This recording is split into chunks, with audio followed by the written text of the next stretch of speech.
लिया बिकॉज ये मुझे सिर्फ एक सवाल का जवाब पहले चाहिए। मुझे वो समझ आ रहा है ब्रेंट के क्रूड ऑयल बढ़ा, आपको कीमत बढ़ानी पड़ी, आपने पास ऑन करा था। मुझे सिर्फ ये बताएं कि ये जो रिफाइनरीज की प्रॉफिटेबिलिटी बढ़ाई है अचानक, ये इतनी क्यों बढ़ाई है? ये पास ऑन आम आदमी को क्यों नहीं हुआ? नहीं सर, ये तो I will only have to. अच्छा, एक और चीज़ देखें, अगर आपको ये रिफाइनरीज के रिप्रेजेंटेटिव भट्टी साहब मिल जाएं, मैं एक चीज़ खुर्रम हुसैन को भी ले लूँ, साथ सुलैरी साहब भी हैं। डॉक्टर सुलैरी साहब का मैंने लेके जाने हैं सवाल इन लोगों के, मेरी जो ऑडियंस है उनके 2-3 बड़े मज़ेदार सवाल हैं। लेकिन खुर्रम, आप सुन रहे हो, खुर्रम हुसैन बिजनेस इकॉनमी पे लिखते हैं, एक्सपर्ट हैं।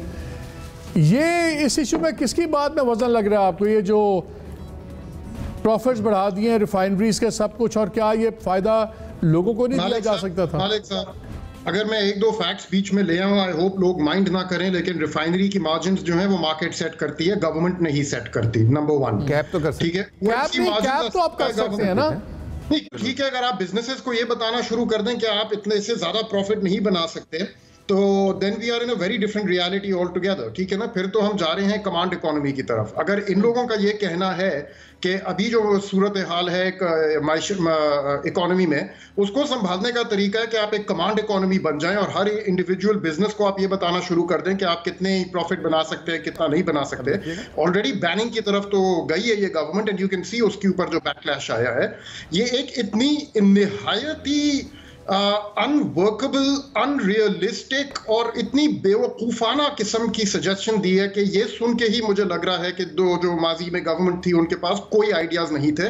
अगर उनके पास ये इस किस्म की चीज़ें वो सामने लेके आ रहे हैं आज। नंबर 1। नंबर 2, शौकत साहब ने अपनी जो एक लिस्ट भी बना के बताई है कि भाई मैंने ये भी किया, मैंने ये भी किया, उसमें POS मशीन्स का जो उन्होंने जिक्र किया है, वो भाई इनका अपना एक्सपीरियंस उस POS मशीन्स में नाकाम रहा था।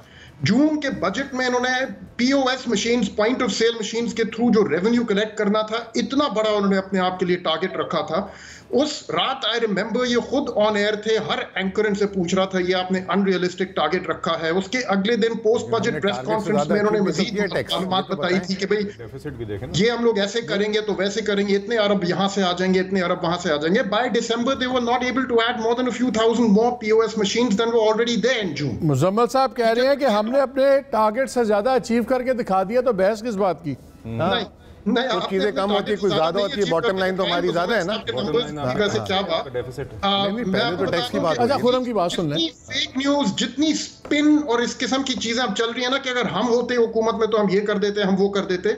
ये लोग PTI की गवर्नमेंट मार्च, लेकिन खुर्रम मुझे एक बात बताएं, मेरे पास कोई 15-20 लोग बैठे हुए हैं। मैंने उनसे पहले एक स्ट्रॉ पोल किया, शुरू में पूछा कि मेरे कहा आपके ख्याल में कितने लोग बिलीव करते हैं कि नई गवर्नमेंट का मकअप है, कितने लोग बिलीव करते हैं कि पुरानी गवर्नमेंट का बोया हुआ ये काट रहे हैं? 5-6 लोग जो थे उनका ख्याल था कि पुरानी गवर्नमेंट का काट रहे हैं। बल्क कन्विंस्ड है कि ये मिस